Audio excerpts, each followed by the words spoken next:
Hello guys, welcome back. Today I'll demonstrate how to exit recovery mode on a Realme phone.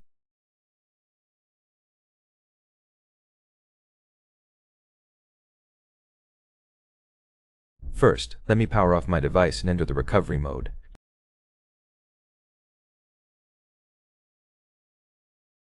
To do that, press and hold the side power and volume down buttons.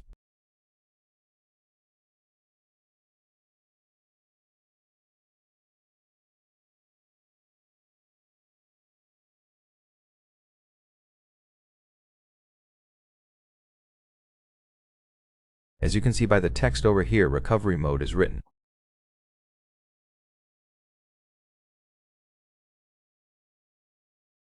Once in recovery mode, you can exit by rebooting the device or powering it off and manually turning it on.